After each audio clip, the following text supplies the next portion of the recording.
compartir el PowerPoint.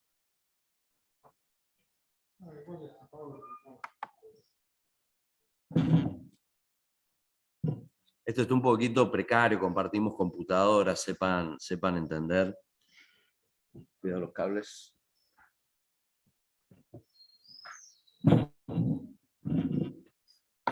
Bueno, buenos días. ¿Cómo están? Yo voy a preparar una presentación, pero atento que el grueso de la gente ya sabe lo que estamos haciendo.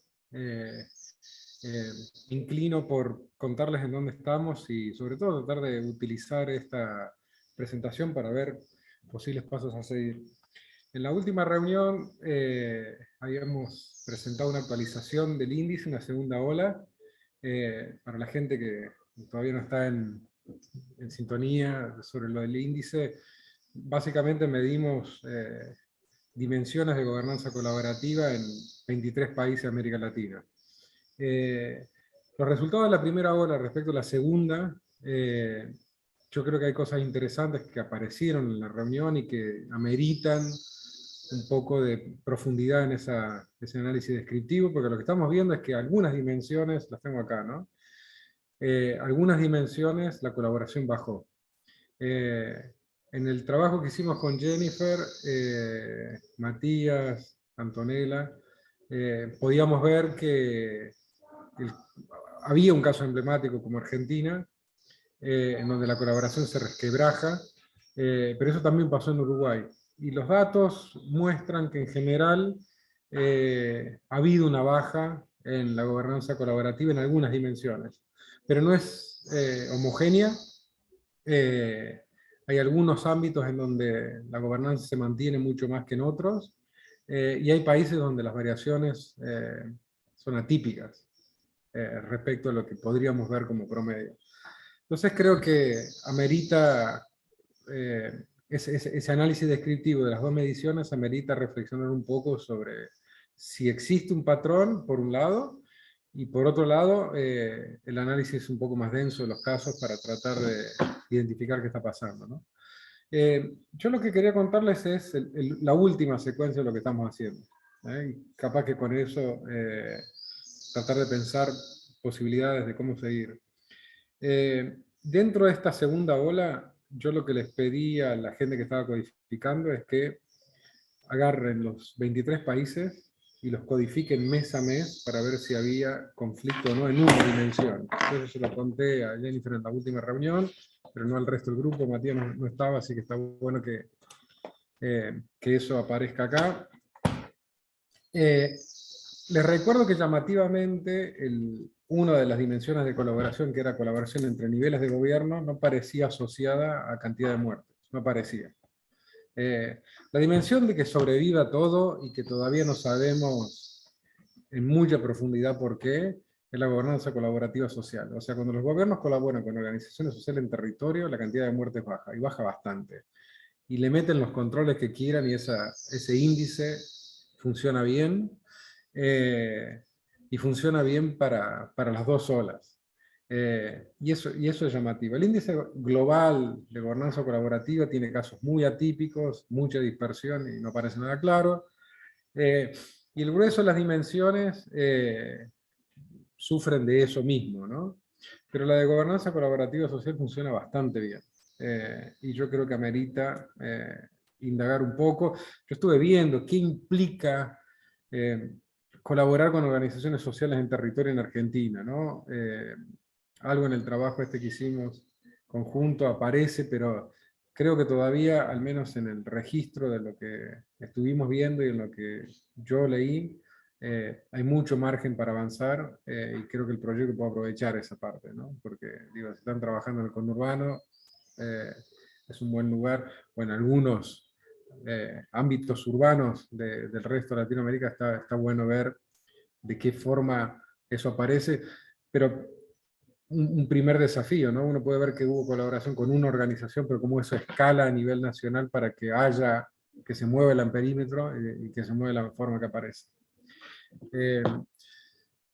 Primer punto, gobernanza colaborativa social. Segundo, si bien el índice de gobernanza colaborativa entre niveles de gobierno no funciona a nivel agregado, este registro mes a mes que construimos en la última ola sí funciona, y funciona bastante bien. Yo estaba viendo datos, quería contarles lo de los países, o sea, ahí se codifica durante el primer año de pandemia, si un país en un mes tuvo conflicto entre presidente, presidenta y algún gobernador o gobernadora, ¿no? Esperen que me están apareciendo las noticias de Rosario 3, y creo que no puedo esperar eso. Sí. Eh, si hubo conflicto en un mes, datos agregados, en los países en donde en un mes hubo conflicto, tienen en promedio 429 muertes por millón, que es bastante, es aproximadamente la media. Y los que hubo cooperación tienen 279.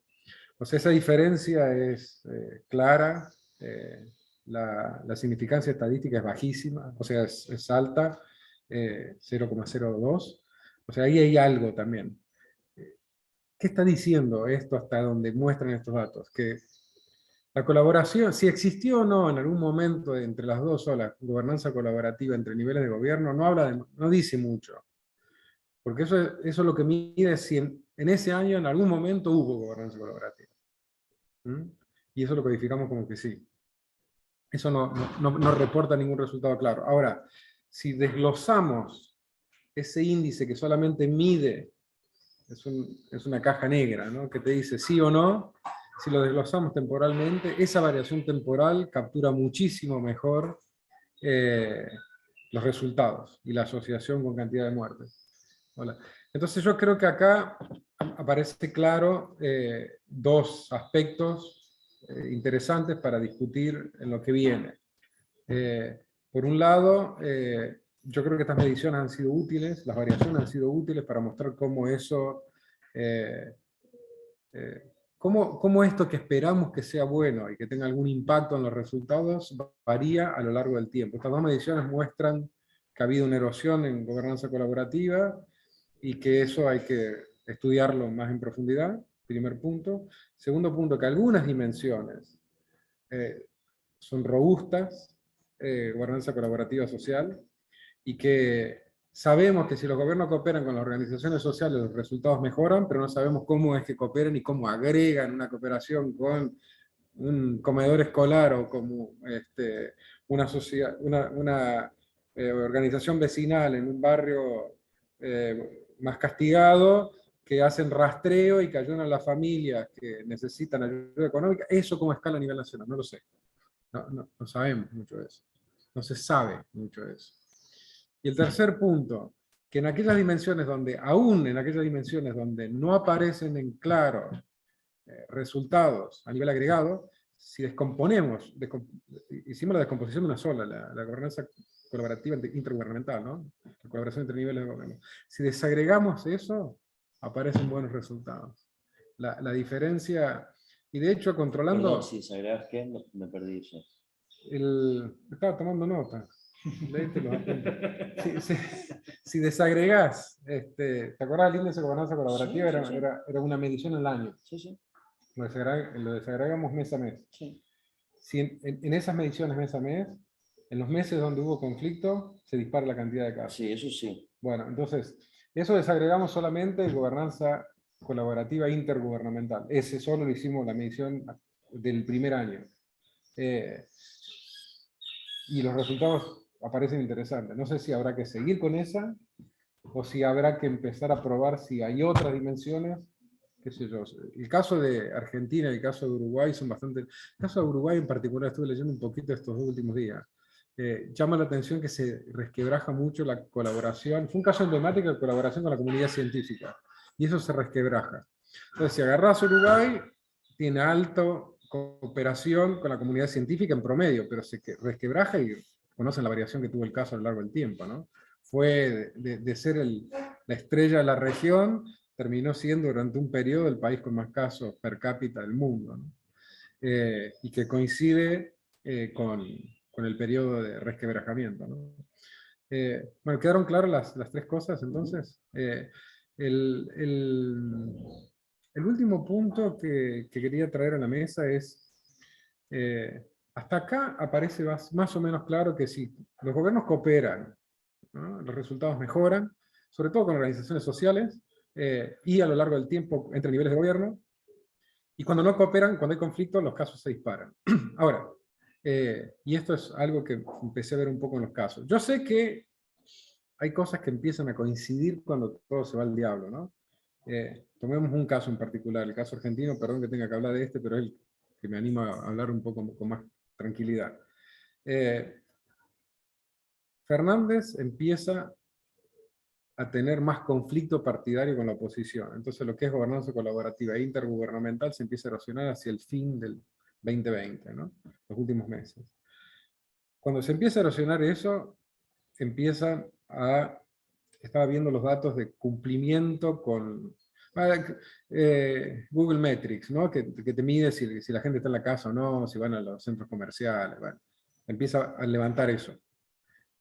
Los índices de popularidad del presidente se empiezan a desplomar y obviamente la cantidad de casos se empieza a aumentar. Entonces, estas cuatro cosas coinciden.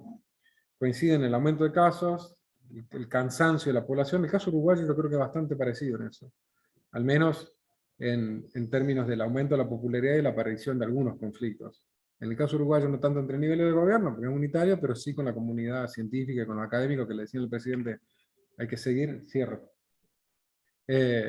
Entonces, estas cosas que coinciden, yo no sé qué vino, no me animo a presentar esto como una relación causal, ni por asomo. No sé si la gobernanza colaborativa disminuye la cantidad de casos, o a medida que aumenta la cantidad de casos, la gobernanza colaborativa se va al diablo. Sí aparece que estas cosas están relacionadas. Quizás los casos puedan darnos un poco más de pistas de vuelta. Creo que la parte cuantitativa, no sé si los resultados, yo creo que los resultados en general algo dicen, pero sigo insistiendo que siguen presentándonos buenas preguntas para los casos. Corto ahí porque se nos va el tiempo. Espectacular. Gracias. Quédate, quédate. Gracias.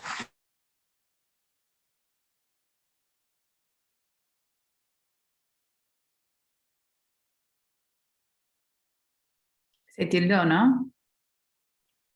Sí. Mati, no, Matías, no te escuchamos.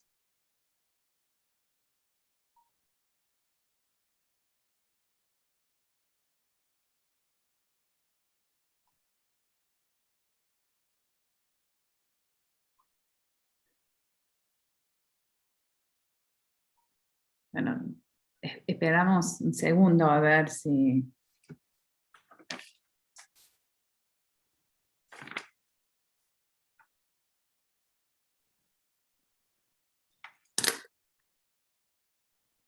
Ahí están. Ahora sí. Estás en silencio, Mati. No, por suerte nos pusieron internet por cable para tener mayor estabilidad. Así que, bueno, lo pateamos y ahora estamos de vuelta. Entonces, la idea es que si puedan presentar en muy pocos minutos qué estamos viendo en cada territorio. Así que le doy la palabra primero, hicieron un orden a Lisa Zúñiga de la Universidad de Santiago. Hola, Lisa. Hola Matías, gracias. Sí, estaba tratando un poco, mientras escuchaba a Lucas, a tratar de hacer conexiones con lo que nosotros hemos estado viendo acá, ¿no? Más cualitativamente.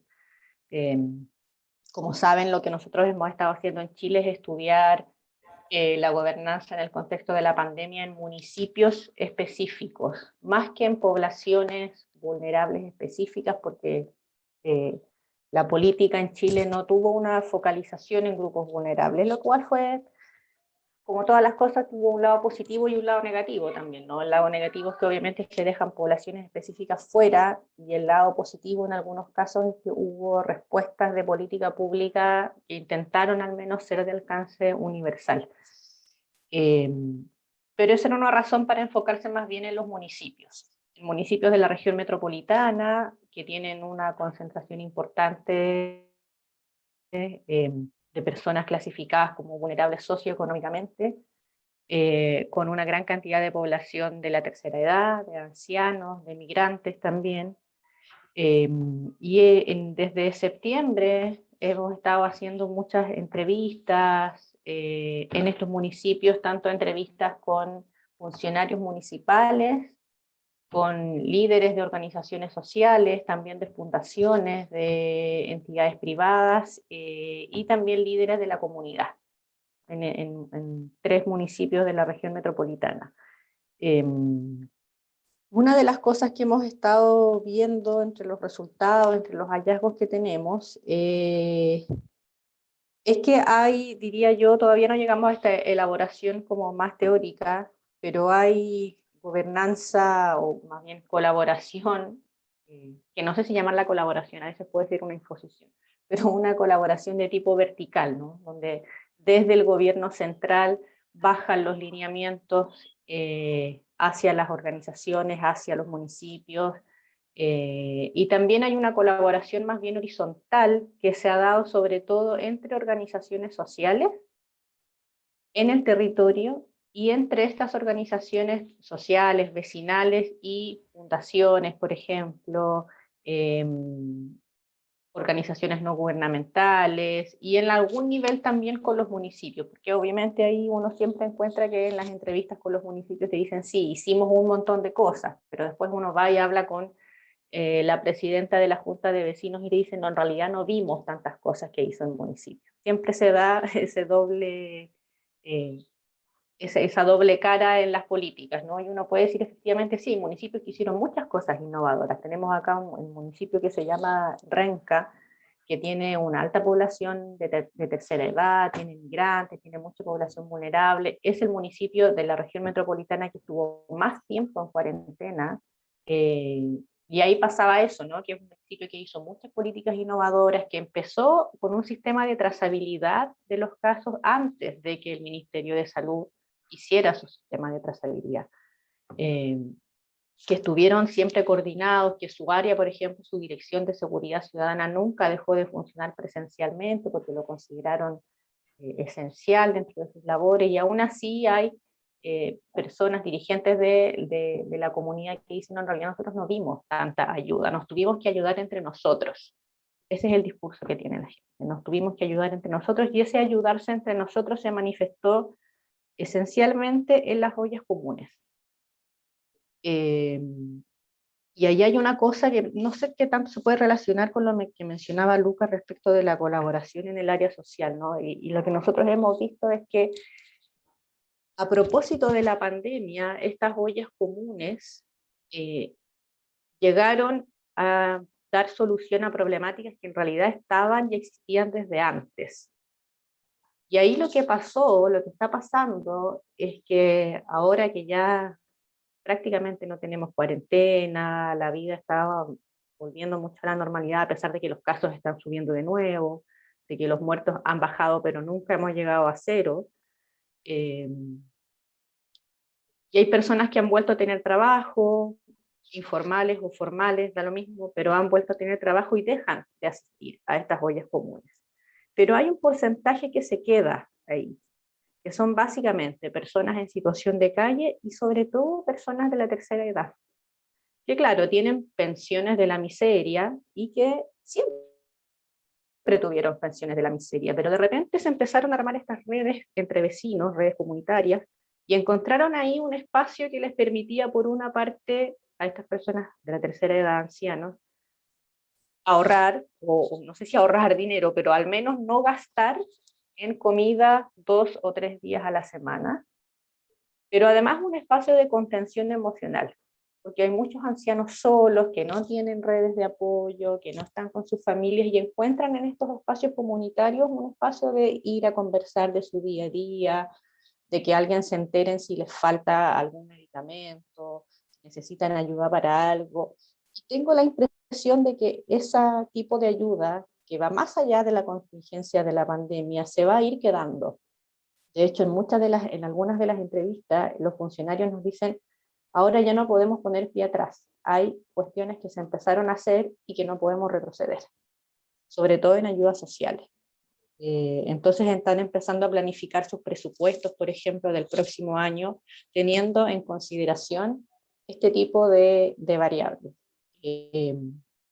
Y Y la colaboración que empezó con estas ollas comunes, que fue muy, muy impresionante al inicio de la pandemia, porque el gobierno devoró el año pasado, bueno, varios meses en solucionar esto, o en dar ayuda socioeconómica.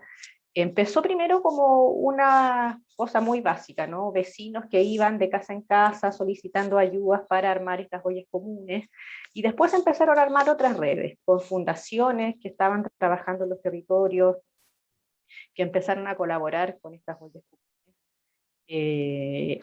También se empezaron a dar mecanismos de recolección de dineros de maneras privadas. Hay fundaciones, por ejemplo, que trabajan con personas en situación de calle, que efectivamente tienen un porcentaje de su presupuesto que viene del gobierno central, que viene del Ministerio de Desarrollo Social, pero la magnitud de las demandas que se dio con la pandemia fue tal que obviamente esos dineros no les alcanzaban y tuvieron que empezar a buscar otros mecanismos de recolección de recursos, a través de redes sociales,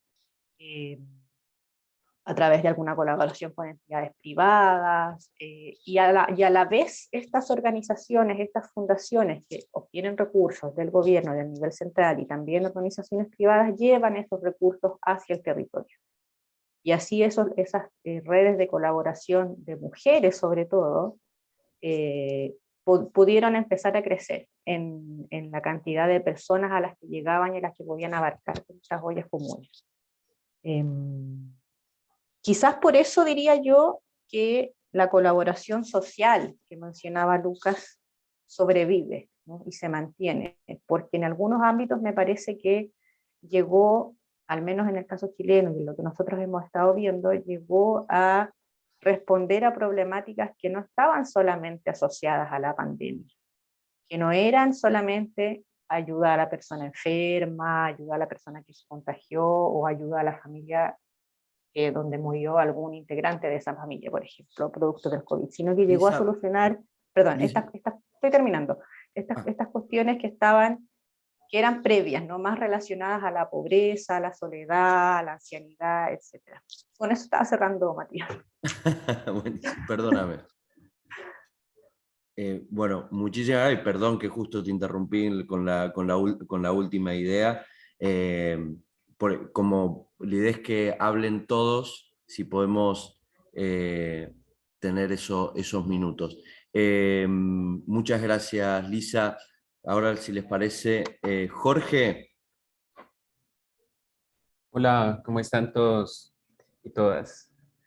Bueno, yo voy a como preparar una presentación, sin embargo, creo que voy a hacerlo así, más charladito, y tratando como de acoger las preguntas que hizo Matías al inicio, como También, perdóname, preséntense antes de hablar para quienes no los conocen. Bueno, listo. Bueno, yo soy Jorge Figueroa, soy del equipo de Colombia, de la Universidad de ICESI, antropólogo, sociólogo. Y bueno, también entonces como mencionando lo que les estaba diciendo en clave de lo que decía Matías, de la operacionalización de la gobernanza, de cómo funciona, cómo está operando, nosotros nos hemos enfocado en trabajar o evidenciar cómo ha sido el impacto de la pandemia en poblaciones afrocolombianas del Pacífico colombiano, principalmente, esa ha sido como la región de estudio. Y pensando en eso, digamos que nuestra mirada ha estado como tratando de reconocer cuáles han sido las percepciones de estos grupos de jóvenes, principalmente, y mujeres alrededor de eso. Hay pues algo que queremos como resaltar allí, y es que pues hay una apuesta de nosotros por ver de qué manera podemos unir colaboración con un enfoque interseccional. Entonces, de qué manera una mirada colaborativa puede comenzar a privilegiar o empujar una mirada interseccional de la atención de la crisis.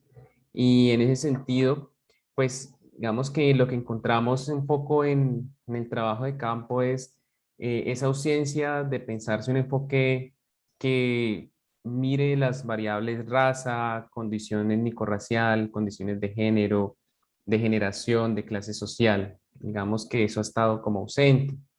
En clave de la operacionalización de esa gobernanza colaborativa y de cómo ha venido funcionando, pues hemos visto que muchos de los vínculos previos que ha habido entre organizaciones sociales y gobiernos son los que han permitido que ese empuje colaborativo se dé.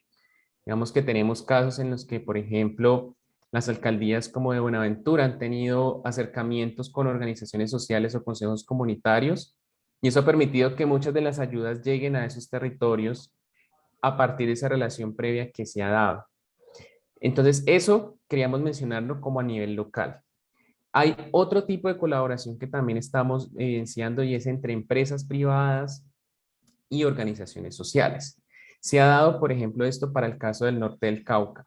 El norte del Cauca, bueno, el Cauca es un departamento de Colombia donde, digamos, el conflicto intercultural es demasiado alto, pero además es un territorio muy visto por los actores criminales, porque pues es un territorio de paso de mercancías, de droga, de minería ilegal, y además allá hay cultivos. Entonces encontramos que hay mucha población afro, mucha población indígena y mucha población campesina. Y además, en el norte del Cauca específicamente, se ha concentrado una gran cantidad de empresas a partir de una ley que salió en los años 90. Y entonces hay muchas zonas francas, y esas empresas pues han generado muchos vínculos con las comunidades.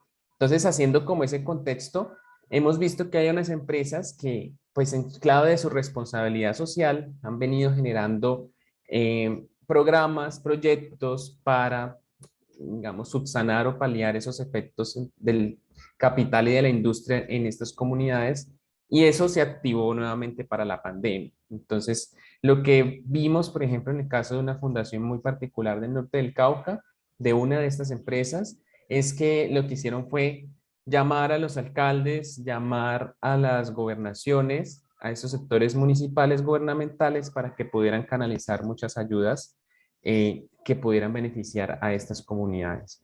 Entonces, ese es como otro escenario que estamos viendo allí, el papel de la empresa privada, que pues para ahora, digamos, estamos como también descubriendo cómo se dan esos lazos, y se da, digamos, a través de esta figura de responsabilidad social.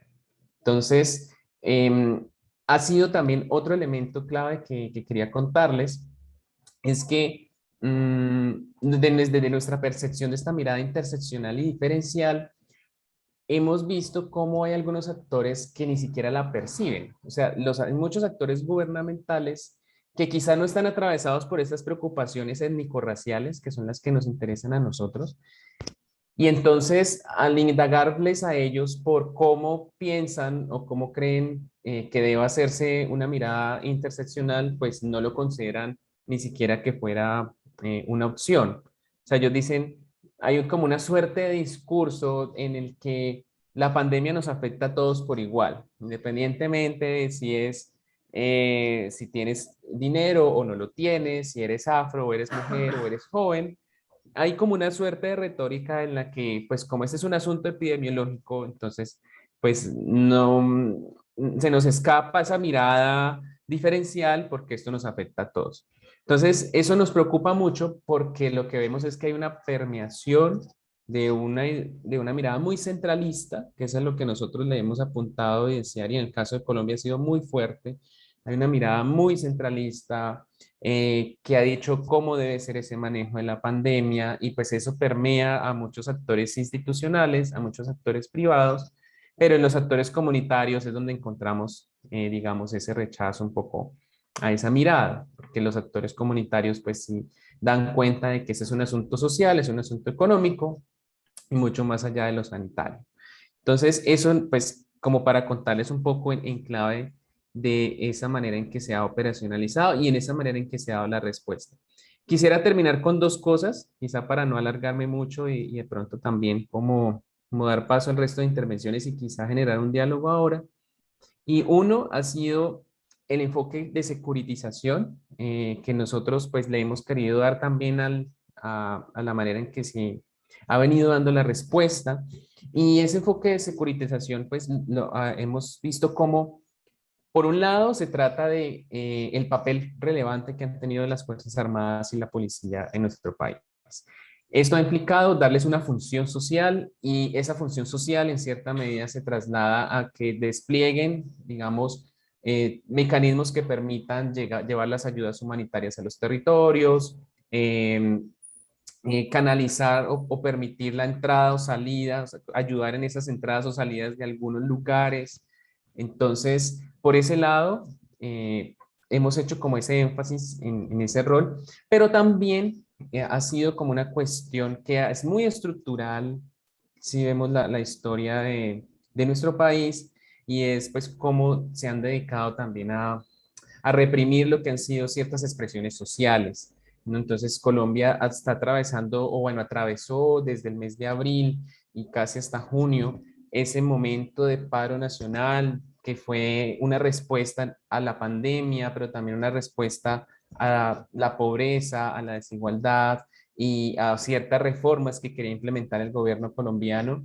Y en esa medida, pues allí hubo un rol muy autoritario para, digamos, reprimir estas expresiones sociales. Y es interesante esa mirada de seguridad, porque esa mirada permea también a los actores sociales que se arman, que forman, digamos, grupos para poder también mismo reprimir. Entonces muchos sectores sociales consideran esto como un asunto legítimo, y entonces esa mirada de seguridad ya no es solamente el papel que cumplen las Fuerzas Armadas, sino mismos ciudadanos, ciudadanas haciendo este ejercicio.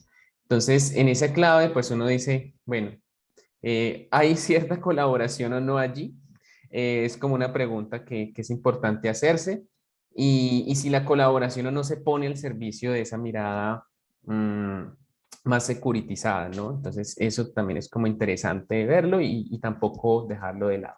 Sin embargo, lo último con lo que quiero terminar es toda esta apuesta comunitaria que a nosotros nos ha parecido muy relevante destacar, y que yo creo que va muy en relación a lo que Lisa nos mencionaba, y es cómo estos actores comunitarios pues ahora están teniendo un rol que quizá va a seguir. Algunos con apoyos de las empresas, algunos con apoyos de los gobiernos. En otros casos han sido ellos mismos los que están agenciando sus procesos. ¿Y esto en qué lo podemos ver? Por ejemplo, en el caso de Buenaventura, muchas fundaciones lo que han hecho, digamos, a esta, bueno, que pronto no lo he mencionado, pero ya lo hemos hablado en otras partes, y es que pues la pandemia hizo que muchos actores criminales tuvieran más repertorios de acción, pudieran reclutar jóvenes, y esto ha generado en Buenaventura, que es el puerto más importante de Colombia, un desplazamiento de familias. Entonces, en ese sentido, pues eso ha sido también un efecto, digamos, colateral de la pandemia, y muchas de esas organizaciones sociales lo que han hecho es como canalizar esas ayudas que necesitan esas familias, ayudas de alimentación, ayudas humanitarias, ayudas de desplazamiento para poder que ellos logren ubicarse en ciertos sectores. Otro punto es el punto de las mingas. Quizá acá a nosotros nos resuena más esta idea de la minga, también el tema de las ollas comunitarias, que es como se llaman acá, pero el tema de las mingas ha sido como esta manera en que desde los mismos vecinos, desde los mismos grupos de jóvenes, de mujeres, se organizan para recolectar recursos y poder hacer que, pues, para los más, haciendo como una identificación de las personas más desfavorecidas, pues a ellos se les pueda como ayudar con cierto tipo de momentos o de una atención como muy humanitaria. Y finalmente esa ayuda, Ah, no, listo, también te iba a decir si listo. podía cerrar, pero escuché finalmente, así que Sí, y adelante. finalmente esa ayuda comunitaria, que por ejemplo lo hablábamos con Isabel hace 2 días por allá, y con Marcela, se traduce también en un rescate de la mirada ancestral, de la mirada tradicional, y por ahí queremos como comenzar a rastrear cómo pensarse lo interseccional y pensarse la colaboración. Implica retomar cosas de lo ancestral, de lo comunitario que está allí, esa mirada colectiva que pues ya venía, digamos, con nuestros ancestros, es histórica, es constitutiva de América Latina. Entonces, bueno, yo dejo allí como para dejar esos puntos. Y gracias. Perfecto, muchísimas gracias, Jorge. Bueno, Isabel, si querés Ok, tomar la palabra. gracias. Bueno, pues antes que nada, buenos días a todas y a todos. Mi nombre es Isabel Reyes y yo soy parte del equipo de investigación de diálogos, específicamente en el área de respuesta a COVID. Y creo que para dar una breve introducción de todo el trabajo que se hace desde diálogos en relación al área de respuesta a COVID es importante hablar un poco sobre un elemento que desde nuestra óptica está como muy presente, no solo en respuesta a COVID, sino también está, digamos, arraigado a nuestro sistema desde una perspectiva mucho más institucional, y eso es la exclusión. Esta exclusión pues viene desde mucho antes de la llegada de la pandemia a Guatemala y es producto de muchas cosas, siendo esta la más importante, la incapacidad de establecer canales de comunicación con la sociedad pues para entender cuáles son las necesidades reales de la misma. Es importante mencionar que la composición demográfica de Guatemala ha demostrado que los jóvenes no representan una minoría en el país. La edad promedio de la población es de 26.5 años y actualmente en términos proporcionales Guatemala está en el punto más alto del llamado bono demográfico. Esto quiere decir que hay más personas en los años de mayor actividad económica que aquellas que son de dependencia, o sea, menores de 14 años o de adultos mayores también. Esto pues representa una oportunidad en términos económicos, pues aproximadamente un 30% de la población aporta directamente a la economía del país. Entonces se puede avecinar un periodo, digamos, como de bonanza económica que ayude a paliar los efectos negativos de la crisis y mejorar la calidad de vida de las personas, ¿verdad? Entonces, Guatemala siendo un país pues tan joven y regresando un poco al tema de la exclusión, el reto que se presenta por parte de las autoridades responde al hecho de que la juventud sea excluido de forma directa e indirecta en 2 puntos. El primero es la reacción de política pública y el segundo es la protección de los derechos de la juventud desde una perspectiva del andamiaje institucional como focalizado, digamos. Esto ha generado una especie de deuda social en la cual los beneficios de tener este bono demográfico no se pueden percibir a cabalidad, pues la inversión pública y todos los mecanismos de protección social no solo no resuelven algunas de las problemáticas ya presentes en la juventud guatemalteca, sino también terminan recrudeciendo esas mismas problemáticas. Ahora bien, para tener un panorama un poco de la juventud de Guatemala, es importante recalcar que las condiciones y las problemáticas de la ciudad y de las áreas rurales son muy distintas. Y particularmente en Guatemala, que es un país bastante centralizado, eso se marca todavía un poco más.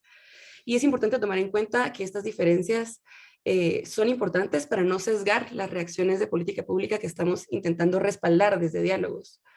Para ello, creo que también es importante recalcar que se observa una tendencia a la urbanización, es decir, hay mucho porcentaje de la población que vive en áreas rurales, pero la tendencia va a la transformación a áreas urbanas, y eso crea algunas preocupaciones alrededor de 2 temas. El primero es la exposición a la violencia por parte de las poblaciones que están en este proceso de transición, y el segundo es la ausencia de una planificación urbana que permita un crecimiento ordenado de estas poblaciones que están transicionando a la urbanidad. Entonces, para intentar tener una mejor lectura de estos impactos que les mencionaba yo antes, a raíz de la pandemia, desde Diálogos hemos estado haciendo un esfuerzo por extraer información de carácter cualitativo de los fenómenos que les mencionaba, y parte de los principales resultados reflejaron la situación de la juventud y cuáles fueron los impactos de la pandemia. En primer lugar, en términos laborales, digamos, la pérdida de trabajos formales durante el confinamiento afectó particularmente a las juventudes que se vieron obligadas a retirarse del Seguro Social Nacional. Esto se refleja en los números.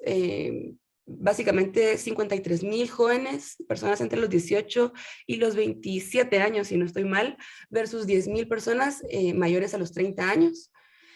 No solo reflejan una retirada del entorno económico formal, sino también una retirada del recibir los servicios de la red de seguridad proveída por las autoridades de gobierno. Entonces, esto representa un problema particularmente en un país como Guatemala, en donde la informalidad ronda el 70% de la actividad económica en general y hasta el 77% de la actividad económica juvenil. Es todavía más alta en jóvenes. Entonces a esto se suma cierto nivel como de estigmatización de la juventud en torno a la propagación del virus, que no se tiene un respaldo concreto de datos aún, pero es más bien una percepción ciudadana que les excluye de más aristas que trascienden de lo laboral y también se pueden extrapolar a lo social o incluso a futuras oportunidades de crecimiento económico. También existe una deuda educativa y de salud pública que tiene vínculos muy estrechos con la exposición a la violencia que les mencionaba antes, y esta misma también se ha agudizado con la llegada de la pandemia. Y bueno, podemos profundizar un poco más sobre eso más adelante, si así gustan, pero creo que por cuestiones de tiempo, lo más importante es conocer cuál fue la respuesta del gobierno ante toda esta situación que les estoy pues contextualizando en este momento. Y creemos que en primer lugar, dentro de los 10 programas de asistencia económica generados por la llegada de la pandemia a Guatemala el año pasado, sí hubo programas dedicados a la niñez, con dotaciones alimentarias para familias y escuelas, y también hubo programas designados específicamente para personas de la tercera edad, específicamente un programa llamado Adulto Mayor, pero no existió una respuesta focalizada en la juventud, y tampoco se definió a la juventud como un grupo prioritario dentro de ninguno de los 10 programas. Entonces ahí podemos encontrar una exclusión directa en materia de política pública. Ahora bien, esto no quiere decir que la juventud no recibió asistencia económica por parte del gobierno en este momento de la crisis, porque sí fue el caso. El punto es que al momento de priorizar a las poblaciones a beneficiar, existieron muchos problemas para implementar los criterios de exclusión de los beneficiarios por capacidad institucional o errores en el diseño o incluso problemas al momento de la implementación. Por lo que ya de por sí los programas presentaron bastantes retrasos y problemas para llegar a las poblaciones más vulnerables, más aún aquellas que no se definieron dentro de las prioridades de asistencia al momento, como lo fue la juventud. Por ejemplo, dentro de los fondos designados para la conservación del trabajo y la protección del empleo, en julio del año pasado, un 70% de los beneficiarios se encuentra por encima de los 30 años. Y si contrastamos estos datos con el tema del bono demográfico y reconocer que la mayor parte de la población está por debajo de esa edad, vemos que hay una disonancia como en los fondos designados para asistir a la población y la realidad económica del país. Entonces, para cerrar y no alargarme más, parte de lo que nos interesa dentro del consorcio y lo que estamos buscando con diálogos es buscar soluciones a estos escenarios que acabamos de plantear, y concluimos que lo necesario es explorar modelos más innovadores en la toma de decisiones y la implementación de las políticas públicas, tomando en cuenta, como mencionaban incluso al principio de la reunión, integrar mecanismos que sean vinculantes de consulta e intercambio con organizaciones sociales especializadas o diálogos departamentales y regionales, que hemos visto que ha funcionado bastante bien, particularmente en el tema de la vacunación, y podría ser algo que se podría extrapolar allá al intercambio económico con la juventud. Entonces, sí, no me alargo más ya y ahí cierro mi intervención. Bueno, muchísimas gracias. Lo que les quería pedir porque todavía faltan varias personas a hablar, es si podíamos ser más sintéticos e ir al punto de cuáles son, qué es lo que estamos encontrando, qué desafíos nos enfrentamos en el territorio en este momento. Si te parece, Marcela. Súper. Pues muchísimas gracias. Mi nombre es Marcela Aguilar. Yo trabajo en el proyecto desde el lado de México, y pues en México elegimos 2 poblaciones en situación de vulnerabilidad con las cuales hemos estado un poco ya trabajando previamente, que son las trabajadoras del hogar y la población migrante. Y pues trataré de ser lo más breve posible respecto a cada una de la colaboración en los niveles tanto nacional, estatal y local. En el caso de la colaboración a nivel federal, primero que nada, pues hubo una respuesta tardía y reactiva a la pandemia.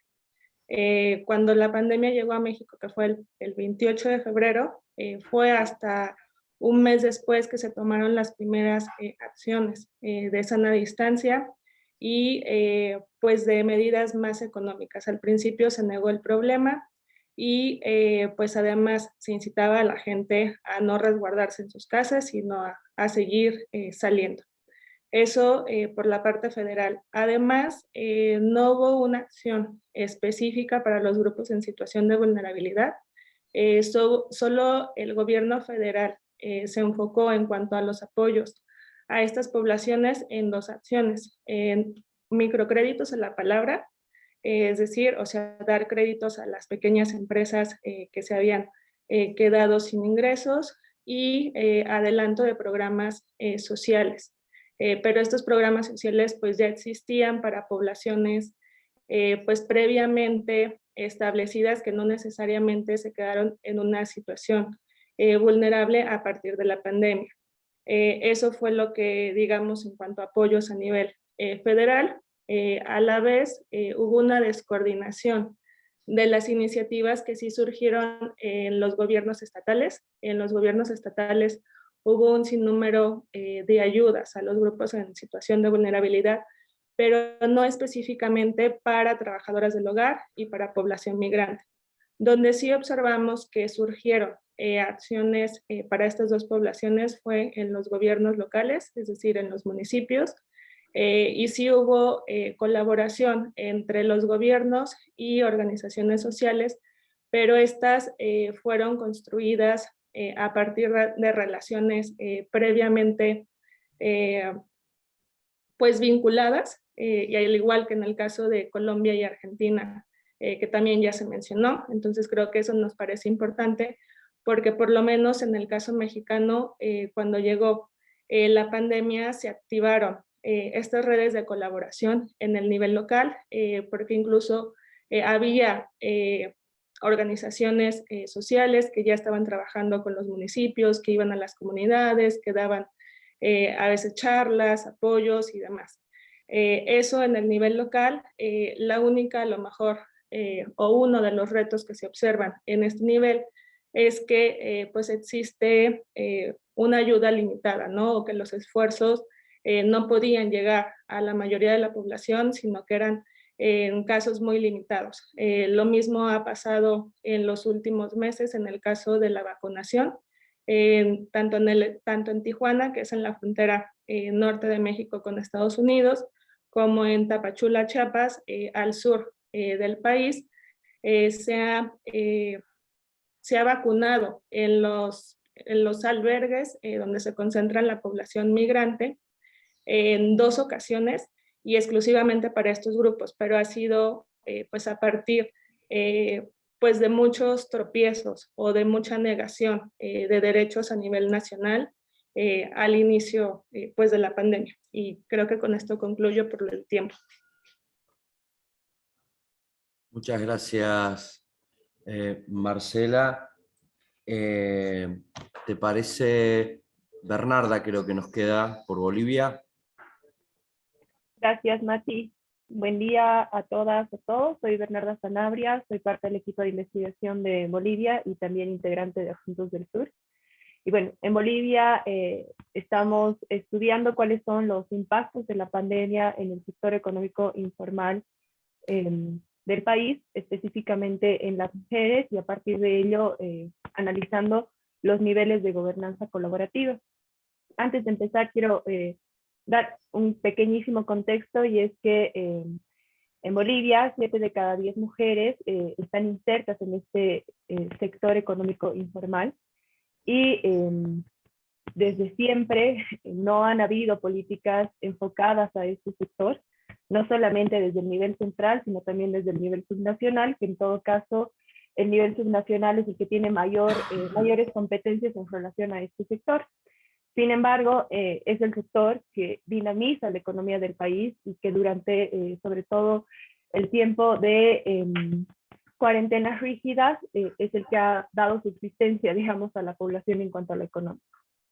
También es importante mencionar que Bolivia está atravesando por un fenómeno de polarización social, política e institucional, y esto está afectando en definitiva los niveles de colaboración, no solo a nivel de los niveles de gobierno, en el nivel nacional y en los niveles subnacionales, sino también dentro de las propias organizaciones sociales, que tienen muchísimo,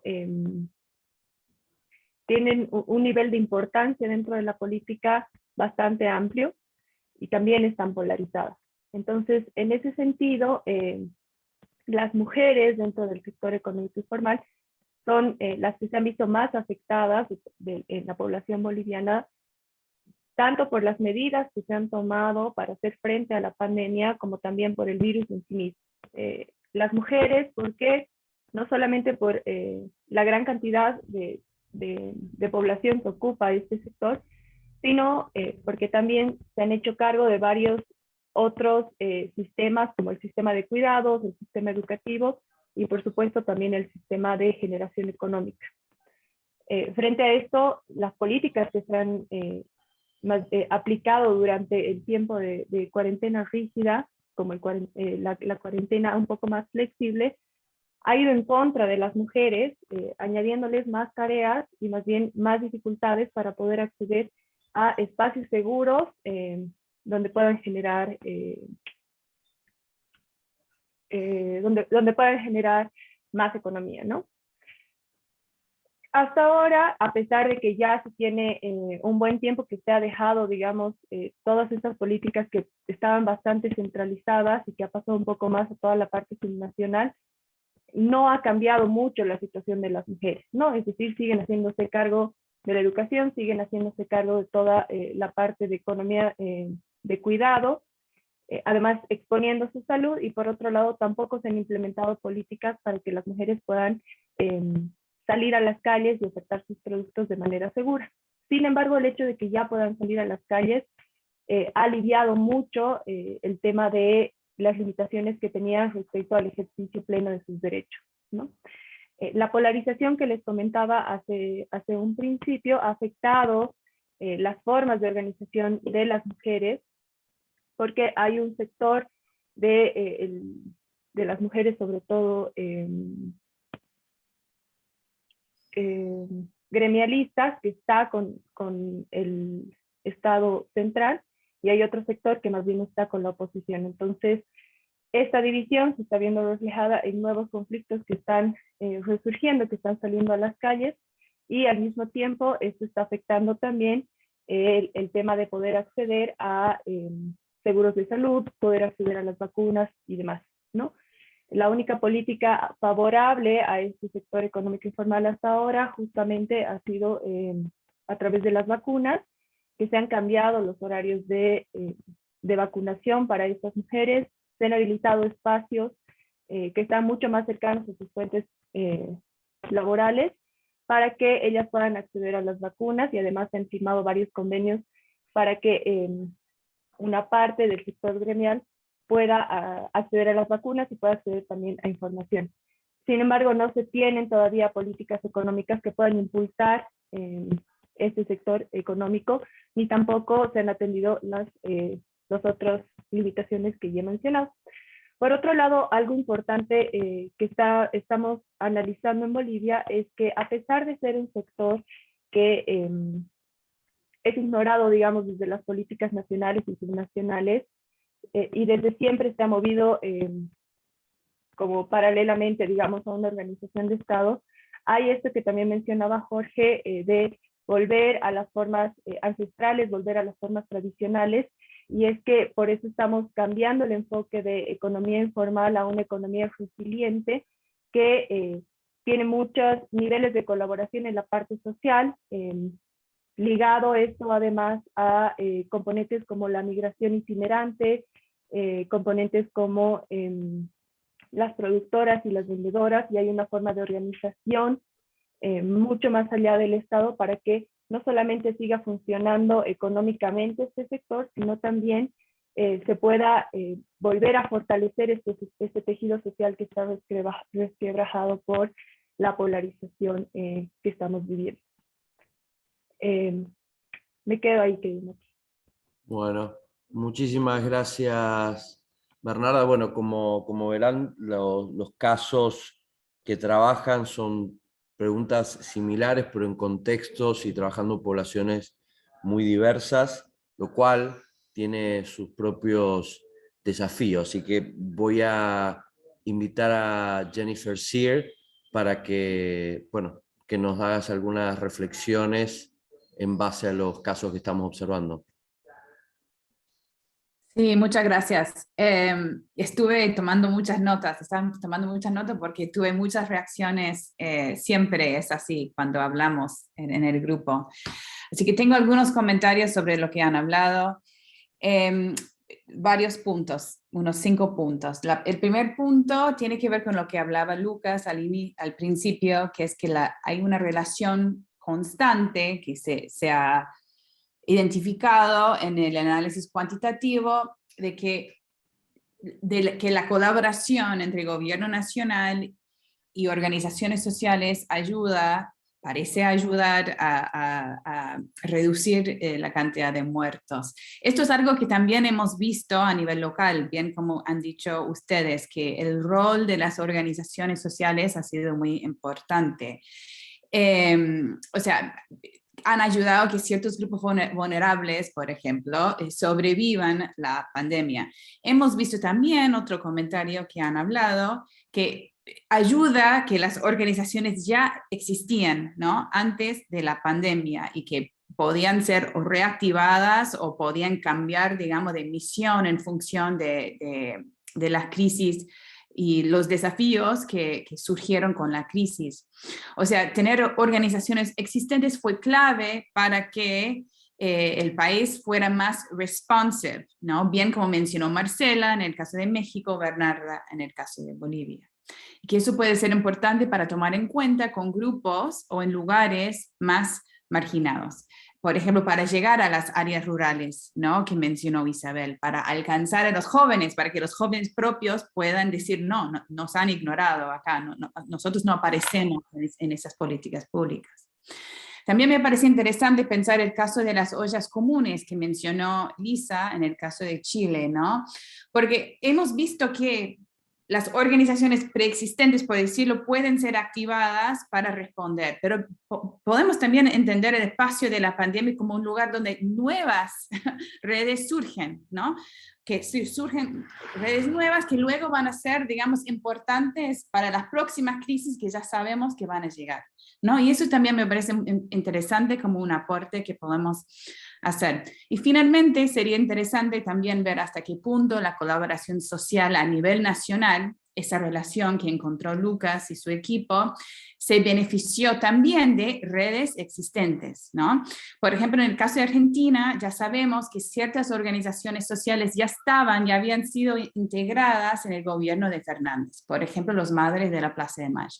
Entonces, iba a ser más fácil quizás en ese caso colaborar con ellos porque ya hacían parte del gobierno y ver hasta qué punto vemos esto en otros países. Bueno, eso fue el primer tema. El segundo tema, la cuestión de timing, ¿no? Que Lucas vio que hubo más colaboración en el primer año y menos en el segundo año. Podríamos haber visto el inverso, ¿no? El revés, que menos colaboración en el primer año y luego con el tiempo, con la necesidad de responder, podría haber sido que hubiera más en el segundo año, pero eso no es lo que hemos visto. Pero la cuestión del timing es algo que hemos tomado en cuenta también a nivel de los países, ¿no? Muchas políticas implementadas inicialmente, hemos visto, no tomaron en cuenta, el gobierno no tomó en cuenta, digamos, el largo plazo al implementar esas primeras políticas, ¿no? Entonces, hoy en día no, pero durante el año vimos como ciertos gobiernos tuvieron que enfrentarse con, bueno, ahora qué hacemos con educación, ¿no? o qué hacemos con la economía, porque nuestro énfasis al principio fueron las políticas sanitarias, ¿no? Entonces, mientras se iba evolucionando la pandemia, también vimos que las respuestas cambiaron, ¿no? Las énfasis cambiaron. A ver, el equipo de Argentina, que no está presente lamentablemente, ha notado que el énfasis del gobierno cambia, ¿no? Entonces, primero en el caso de Argentina, trataron las cuestiones sanitarias, luego las cuestiones de educación y finalmente, ahora qué hacemos, ¿no? Con todo lo que hemos gastado el factor económico. Bueno. Unidad de análisis es un poco distinto en nuestros casos a nivel de los países, ¿no? En Chile y en Argentina, bien como dijo Lisa, el énfasis es más, digamos, en el espacio geográfico. Y en México, Guatemala, Colombia, Bolivia, el énfasis siempre ha sido más en poblaciones marginadas, más vulnerables. Y eso yo creo que podemos y deberíamos explotar, en el sentido de que, bueno, los casos de Chile y Argentina quizás nos ayuden a pensar más esa colaboración intergubernamental que encontró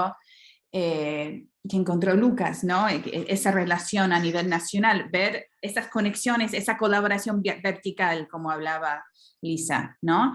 Y por otro lado, cuando la unidad de análisis es más de comunidades, nos da la oportunidad para pensar más la interseccionalidad, ¿no? Bien como mencionó Jorge, donde hay colaboración a nivel local o desde abajo, donde no se incluye el Estado, ¿no? Colaboración entre actores no estatales, o sea, tenemos, porque yo creo que vamos a terminar, o sea, la colaboración, la gobernanza colaborativa no es una sola, ¿no? Entonces podemos ver cuáles han sido las expresiones de la colaboración, digamos, dependiendo del grupo de énfasis, dependiendo del espacio geográfico, etcétera. Y bueno, es ese punto que hizo Jorge, que la pandemia no afecta a todos de la misma forma, ¿no? Y que es peligroso que esa retórica sea predominante en ciertos espacios. Eso es algo que también se puede revelar, me parece, a través de estos estudios de casos de los grupos vulnerables, ¿no? Que distintos grupos tienen desafíos muy particulares, ¿no? Y hay que tomar eso en cuenta. Finalmente, y con esto termino, bueno, es un último comentario, ¿ya? Porque hemos visto, ahora se han publicado, cada vez más se publican, digamos, artículos y libros sobre la respuesta a la pandemia por parte de gobiernos distintos. Y hay un libro publicado por Julia Lynch y coautores, de que habla de que la respuesta a la pandemia por parte de la gran mayoría de los gobiernos no se ha desviado mucho de su respuesta típica a problemas. O sea que hay cierta inercia en cuanto a las políticas públicas y la forma de tratar este desafío. O sea, a pesar de que esta es una crisis multidimensional, una crisis muy compleja, a wicked problem, como decimos en inglés, por lo general, los gobiernos como que no han cambiado de ruta. Pero nosotros sí, yo creo que empezamos a revelar ciertos espacios donde sí ha habido cambios, ¿no? Donde sí se ha podido de cierta forma revertir esa inercia, o a nivel nacional, pero sobre todo a nivel local, ¿no? A nivel de gobiernos municipales. Entonces tenemos una gran oportunidad para entender cuáles son esas innovaciones en cuanto a cómo se construye una respuesta a la política pública, cómo se puede revertir esa inercia que es tan típico, que es tan común, digamos, en cuanto a cómo funcionan los gobiernos. Estoy muy entusiasmada, como se darán cuenta, así que muchas gracias por sus comentarios, por dejarme hablar un poco de ellos. Bueno, también, como les habíamos adelantado, es que surgieron agendas que no estaban originalmente pensadas cuando explotó la pandemia, pero que hemos empezado a explorar porque están íntimamente relacionadas a la colaboración, que es el tema vacunas y es el tema de la coordinación multilateral. Entonces, hay ahí algunos papers que también estamos surgiendo, y quiero invitar a Ignacio Lara, que estamos compartiendo mesas, y que lo paso a él para que nos cuente un poquito de qué se tratan esas agendas. Bueno, buenos días a todos y todas, especialmente a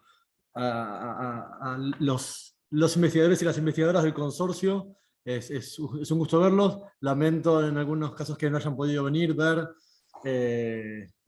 La verdad que hubiera estado muy bueno tenerte acá con nosotros, y esperemos que la situación en Bolivia se reponga pronto. Pero bueno, básicamente la idea es, y es una paradoja, porque generalmente se suele dejar hacia lo último de las exposiciones lo mejor.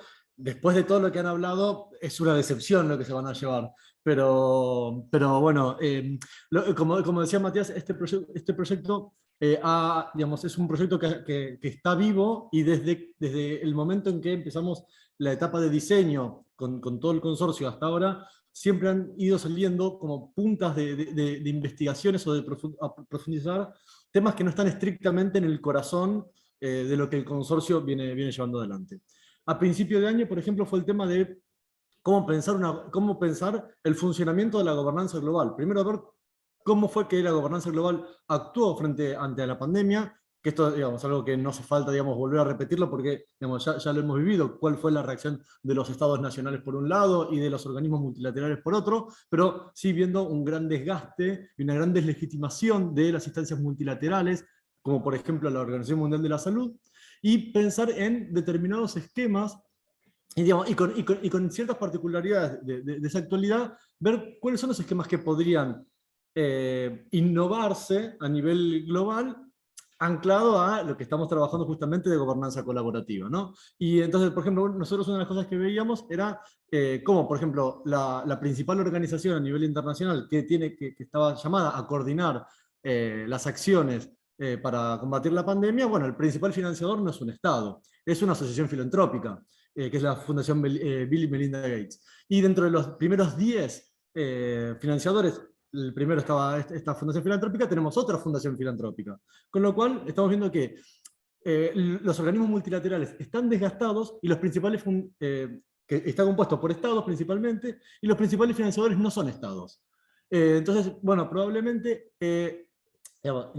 haciendo, digamos, una apuesta por el multilateralismo, sí, por ahí conviene a pensar esquemas multiactorales y multinivel.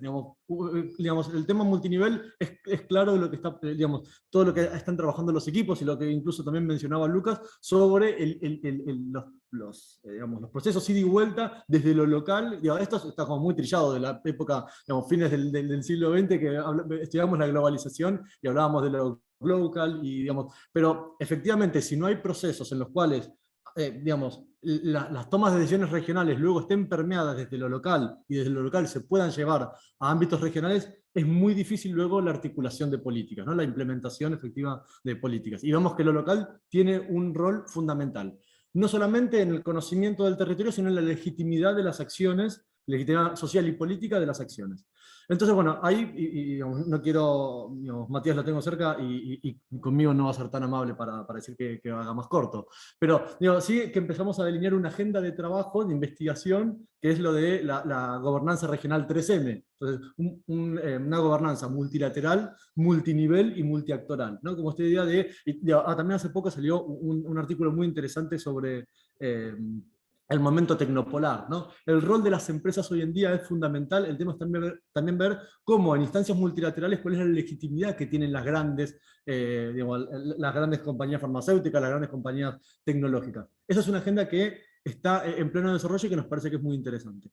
Y otra cuestión que está vinculada a un trabajo que estamos haciendo y que está, digamos, también directamente vinculado a lo que hablaban de cómo determinados patrones, digamos, a mayor colaboración en determinados ámbitos disminuían la cantidad de muertes, como hoy mencionaba Lucas. Bueno, también ver cómo fueron los programas de vacunación, cómo fue la coordinación de vacunación a nivel global y también a nivel país. Esto es un trabajo que también estamos llevando adelante, que también, digamos, que vacunación no era el foco de este proyecto, pero se desprende como un acompañamiento al trabajo de investigación y complementar también, bueno, cuáles son las acciones coordinadas, cuáles son los patrones que, digamos, digamos, a nivel global, por ejemplo, el tema de la opacidad de las contrataciones es algo que no afectó solamente a América Latina. Digamos, la Unión Europea, la Eurocámara no tenían acceso a los contratos y las partes que tenían acceso estaban la mitad tachadas porque no podían ni siquiera los eurodiputados saber las condiciones en las que, por ejemplo, Pfizer había acordado con la Comisión Europea la venta de vacunas. Este es un problema, es un tema, que es recurrente, y es muy interesante ver también cómo fueron también dándose, luego de una etapa inicial de mucha competencia por las vacunas, cómo luego empezaron los esquemas colaborativos y de donaciones de determinados países, de donaciones recíprocas, tanto de Europa como de Estados Unidos, pero también de algunos países de Latinoamérica, ayudando, oficiando para que países que no tenían acceso puedan tener acceso a las vacunas. Bueno, estos también son esquemas colaborativos. Y también pensar, y con esto cierro, los esquemas colaborativos cuando muchos de los países de América Latina, que es lo que nos ocupa acá, pero también fuera, estamos pensando en terceras dosis cuando hay países como Jamaica, como Nicaragua, como Haití, que no llegan ni al 15% de la población con una sola dosis. Entonces, digamos, la desproporción en la distribución de las vacunas también tiene mucho que ver con las lógicas colaborativas. Y con esto, en realidad, la invitación es a poder nutrir, ¿no?, esta agenda de trabajo de investigación. Gracias. Bueno, perdonen la precariedad de la escenografía, pero bueno, como verán, el proyecto es muy ambicioso y se da y vamos observando los efectos positivos de la colaboración y los nocivos de su inexistencia en todos los espacios de políticas públicas. El gran desafío que tenemos nosotros es cómo traducimos esto, cómo lo podemos operacionalizar y podemos generar evidencia empírica para poder contrastar estas ideas. Y sobre todo que a mí, y es una provocación que les hago a ustedes, es por qué cambia la colaboración, cuáles son los drivers que nos llevan a que ciertos contextos se colaboren más y qué hacen esos contextos, aun cuando se logró esa colaboración, que se vaya deteriorando o que se termine rompiendo.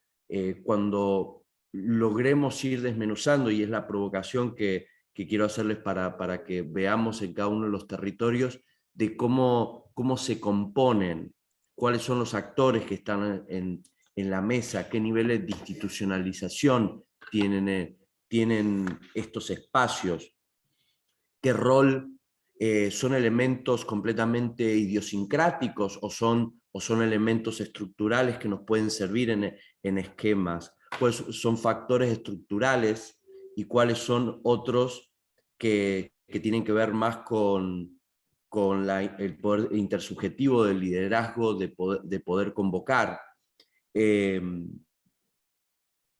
O sea, cómo se construyen esos espacios. En definitiva, me parece que lo que podamos aportar en esa lectura y lo que podamos ir sistematizando, me parece que va a darnos muchos aportes de un proyecto que si no queda el riesgo de decir la colaboración importa y que puede ser también es más una declaración normativa más que una justificación empírica de esquemas de políticas públicas. Y sobre todo porque creo que podemos dar un gran aporte a las otras agendas. Lo que estaba hablando Nacho sobre vacunas es el mismo desafío que está sucediendo con la implementación de Escazú en América Latina para mitigar el cambio climático, de acción climática de los países. Es cómo logramos integrar en esta respuesta donde todos tenemos que ser parte de ella. Entonces tenemos desafíos enormes y les pido disculpas por las preguntas injustas que quizás que estoy haciendo, pero me gustaría saber si podemos tener algunas reacciones antes que también del público. Tenemos aquí participantes, pero tanto participantes, si tienen alguna pregunta o alguna reacción sobre esto, o también los panelistas. Acá tengo una pregunta. Sí, no sé si se escucha. A ver, y por ahí la repito. Creo que tengo... Funciona, me parece. Sí.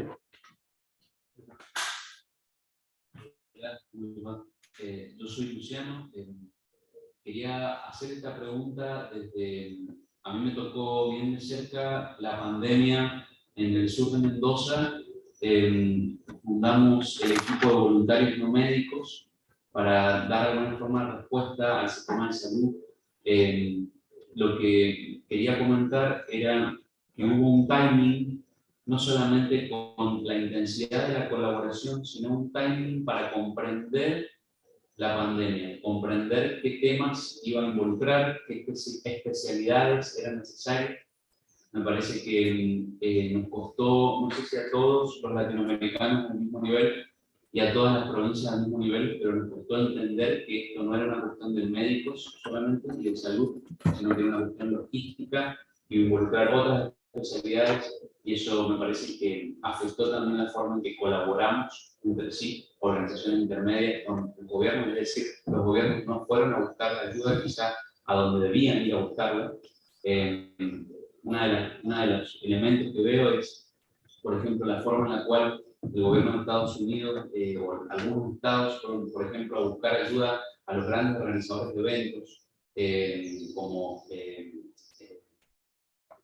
más del sector de entretenimiento, por ejemplo, para hacer el despliegue de vacunas. Por la aglomeración de gente, por la especialidad en administrar lo que era la concentración de grandes movimientos de personas.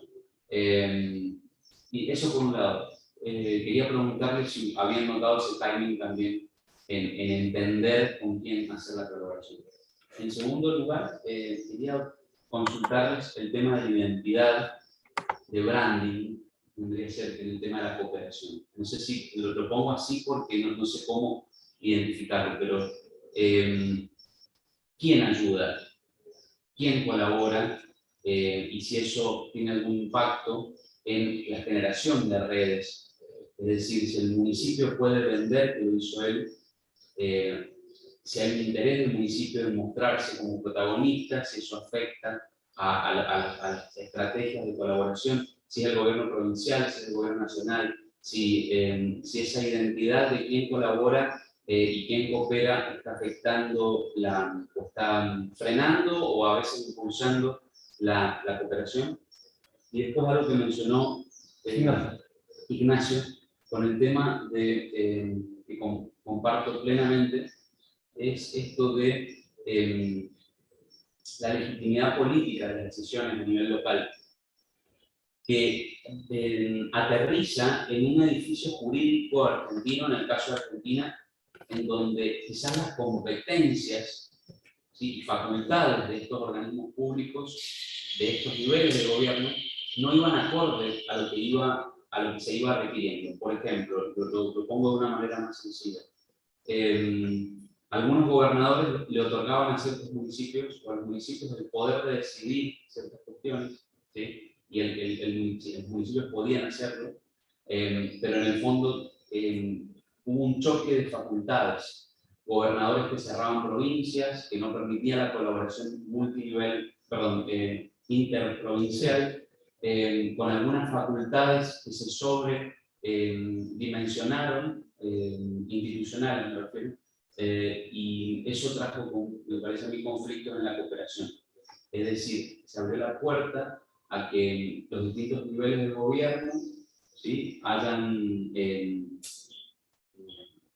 se arroguen decisiones y permitan impulsar o frenar cooperación entre esos niveles solo por la facultad confundida o no confundida de lo que se estaba decidiendo. Así que quería eso: identidad, jurisdicción y el tema de el timing. Claro. ¿Crees que recolectamos? Sí, ¿tienen más observaciones? Sí, pero ahora sí tienen que ir por parte. No, pues la verdad que nos quedan creo que 10 minutos en el panel, entonces ya hacemos. No, agradecerle por las posiciones.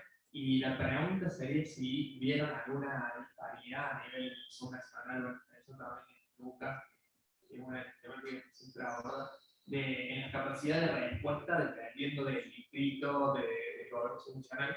Por ejemplo, hay algunos resultados preliminares, de hecho soy de Córdoba, y los municipios tuvieron una gran disparidad tanto en las capacidades estatales existentes como en la posibilidad de tener lazos hacia vertical o horizontalmente con esos municipios, y la cooperación con organizaciones sociales se vio, digamos, bastante impedida o no fue algo prioritario.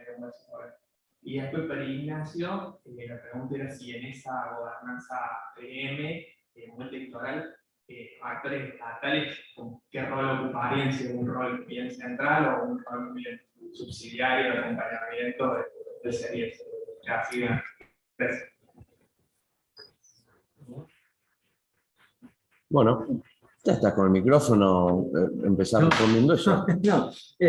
A ver, es un tema que en realidad, si tuviera la respuesta, estaría en otro lado. Porque hay un tema de legitimidad. ¿Quién representa a la ciudadanía? Hoy en día, todas las organizaciones multilaterales, la representación la tienen los estados nacionales. ¿Y quién le da legitimidad a una determinada farmacéutica solo porque tiene un presupuesto en investigación que es 3 veces el PBI de un estado para estar decidiendo sobre la distribución de, por ejemplo, vacunas en América Latina? El tema es que sin esos actores que tienen un poder fáctico notable, uno no puede tomar decisiones. Entonces, los estados tienen que estar indefectiblemente porque son los que tienen las atribuciones a nivel internacional de poder acordar y tomar decisiones. Ahora, el tema es cómo se logran incorporar en estos mecanismos, no solamente, bueno, escuchémoslo, sino también que lo que sería es poder rendir cuentas y poder hacer cumplir con las decisiones acordadas. Hoy en día hay determinados sectores y actores, sobre todo privados, que no tienen la obligación de cumplir con determinados patrones porque se mueven por encima de los límites territoriales del Estado. Bueno, el tema es ver bajo qué esquemas digamos, poder incorporar. Esto por lo que es el sector privado, pero bueno, también ver por el sector de la filantropía, ver el tema de conocer la de participación de la sociedad civil. Esto no es mucho más largo. Generalmente terminan siendo siempre las mismas ONGs internacionales o regionales que tienen los recursos para poder estar en los espacios participativos. No son la gente del club de fomento de un barrio urbano. Entonces digo, el tema es ver cómo permear esos esquemas para que tener la representatividad de estos actores. En algunos casos, como mencionaba Matías, Escazú ha tenido, por ejemplo, es un proceso que fue bastante innovador en este sentido, porque el proceso de creación y de firma de Escazú involucró mucho universidades, digamos, mucha sociedad civil, mucha ONG, y eso, digamos, luego tuvo, digamos, facilitó mucho que se acuerde en un contexto muy complejo digamos, un instrumento vinculante sobre un tema que gusta mucho avanzar. Cerramos. Lucas, si querés hacer algunas reflexiones y hacemos una rondita, si les parecen, con... Bastante rápido, gracias por la consulta. No, los indicadores agregados de capacidad estatal que usamos en los modelos, por ejemplo, la cantidad de cámara hospital, no están asociados con los resultados, pero eso a nivel país. Intuyo que habría variación a nivel subnacional en la capacidad de respuesta, pero no tengo mucha precisión sobre cómo estudiaría eso. No sé cómo está. Los indicadores de capacidad estatal en las provincias son bastante malos, son todos indicadores de salud, y lo que usaría son los resultados de la política de salud, como por ejemplo los resultados en términos de indicadores sanitarios, y no creo que eso sea el indicador que estamos buscando, así que creo que es un lindísimo tema de la UNA, no lo hemos abordado. A nivel provincia, imagínate a nivel municipal, me parece que son dos áreas de trabajo que estaría bueno indagar. Sobre todo atento de que los indicadores de capacidad estatal que usamos a nivel nacional para comparar países, me parece funcionar muy bien. Bueno, ya tiene tema de tesis, me parece, claramente firmamos ahora. Hay un proyecto quizá que esté pensando en las necesidades, pero bueno, ahí se ven grandes diferencias tanto en temas priorizados como en forma de abordar esas temáticas, ¿cierto? La organización de sociedad civil, y justamente una cosa que está bastante presente es la participación. Es mucho acordar, bueno, Es también, en estas cosas no perdamos tampoco de vista la comparación entre países, donde países con una gran capacidades han estado dentro de los que más han sufrido durante el COVID. Entonces me parece que hay que tomar nota también de que miremos Inglaterra, miremos Estados Unidos, miremos Uruguay mismo. Si hay algunas reflexiones puntuales que quisiera en base a las preguntas que han surgido, directamente habiliten. Jorge, adelante. Jennifer después. Bueno, sí, yo quizá quiero como resaltar algo en clave más de reflexión y de intuición, o quizá algo muy obvio también, pero como pensando en esos actores que han colaborado, y si lo llevamos al tema de vacunación y quizá también reflejando mucho en el caso colombiano, digamos que cuál es como ese presupuesto ontológico que está detrás de por qué vacunarnos y de por qué debemos colaborar, ¿sí? Y entonces, pues está la defensa de la vida, ¿no? Pero detrás de eso vienen los intereses económicos. Y yo creo que pues eso quizá no estoy diciendo nada que no sepamos o que no sea un poco obvio, pero creo que eso también nos llama mucho la atención acerca de, por ejemplo, lo que los grupos sociales están demandando y la manera en que están quedando excluidos de los planes de vacunación. ¿Y en qué lo digo? Por ejemplo, en el caso colombiano. En el caso colombiano, las organizaciones privadas, las empresas formales, han tenido la oportunidad de adquirir vacunas. Han sido 2.100.000 de vacunas.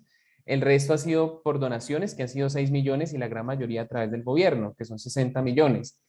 Pero esos 2 millones, digamos que están como para reactivar ese sector económico de unas empresas muy particulares, que pues hay unos intereses que están ahí como detrás. Y luego queda la pregunta de qué pasa con todo este trabajo informal, ¿no? En Colombia es el 50%, ya vemos que en Guatemala es 70%, en Bolivia también unas cifras muy similares, y pues son seguramente muchos sectores que la llegada de la vacunación va a ser muy difícil. Traer esa informalidad, esas personas a que vayan, va a ser muy complicado. Entonces, simplemente lo que quiero decir a modo de reflexión es que esos actores que están participando para la vacunación, pues también reflejan la desigualdad, reflejan el poder adquisitivo que tienen, las capacidades que tienen para fortalecer sus propios intereses, y pues vemos que la vacunación para llegar a otros actores ha sido más complicado, y vuelven y se reproducen estas lógicas de desigualdad. Simplemente quiero dejar eso ahí como reflexión, en clave creo que como de algunas de las intuiciones que estaban por ahí planteándose, que pues quizá no es lo más obvio, pero en vista de lo que queremos proponer para una mirada colaborativa con estos sectores excluidos, como lo decía ahorita Isabel, o sea, hay unos sectores que han sido históricamente excluidos, pues seguramente que el presupuesto ontológico que esté detrás de la política debe ser otro, ¿no?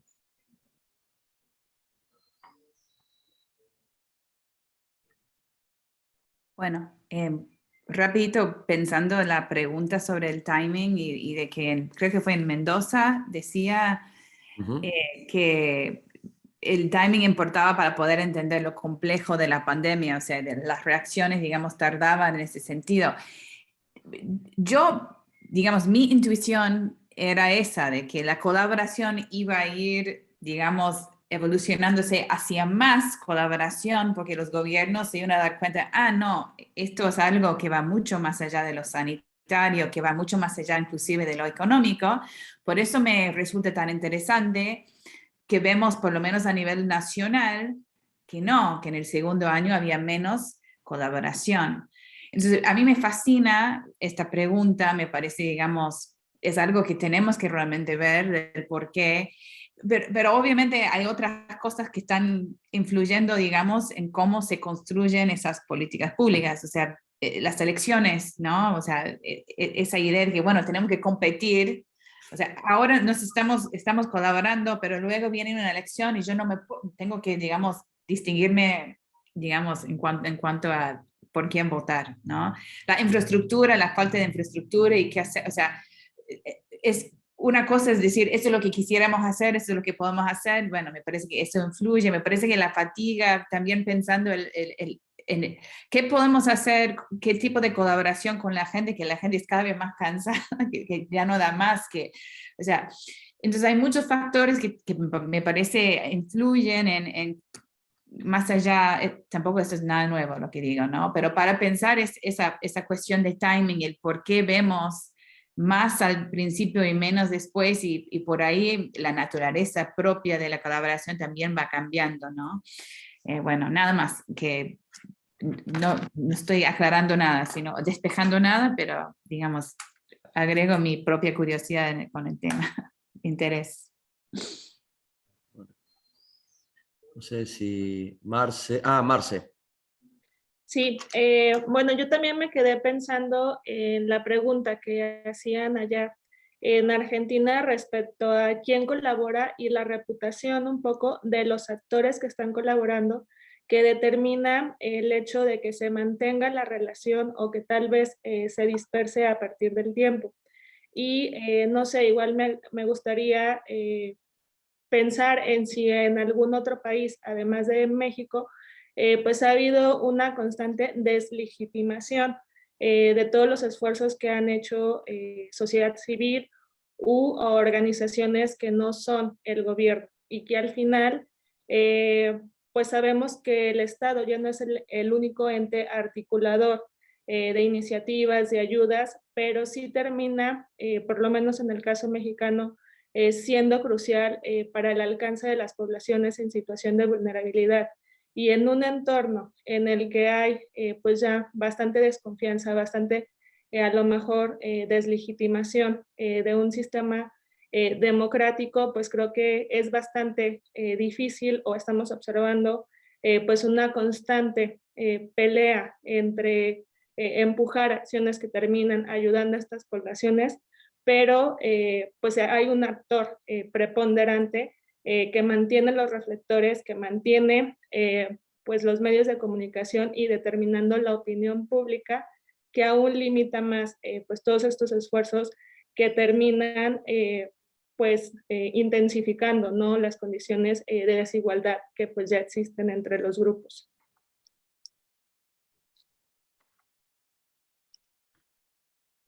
Bernarda. En el caso de Bolivia, efectivamente también hay esta misma relación, digamos, con el nivel central del Estado, sobre todo esta relación amigo-enemigo, que los que son amigos, digamos, del nivel central, efectivamente, no solamente en cuanto a nivel subnacional, sino también a organizaciones sociales, tienen el acceso a vacunas, tienen el acceso a atención médica y demás, pero los que están del otro lado, digamos, o están un poco más alineados a la parte más opositora con los gobiernos subnacionales, no van a recibir esto. Y también ha habido como una etapa donde se ha dificultado que los gobiernos subnacionales puedan acceder a vacunas por su propia cuenta. Esto ya se ha modificado y el gobierno nacional también está viabilizando esto, pero en un principio era una cuestión de la relación amigo-enemigo, y por tanto o sea, la población vulnerable que no estaba a favor de este actor central se ha visto muchísimo más afectada en el ejercicio, ¿no?, de sus derechos. Entonces, sí hay una relación parecida a la de México que menciona Marcela. Sin embargo, el nivel organizacional, digamos, de los movimientos sociales es muchísimo más fuerte y orgánico en Bolivia, y esto hace que de alguna manera las soluciones vayan más allá de un Estado, como decía Jennifer, ¿no?, sino dentro de esta misma colaboración social, o este mismo entendimiento de movimiento a movimiento social. Buenísimo.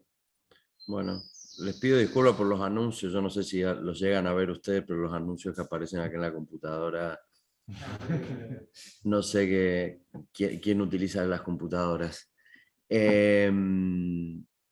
Pero bueno, a mí me parece, si quedó alguna, no sé si alguna última reacción, o así ya vamos cerrando.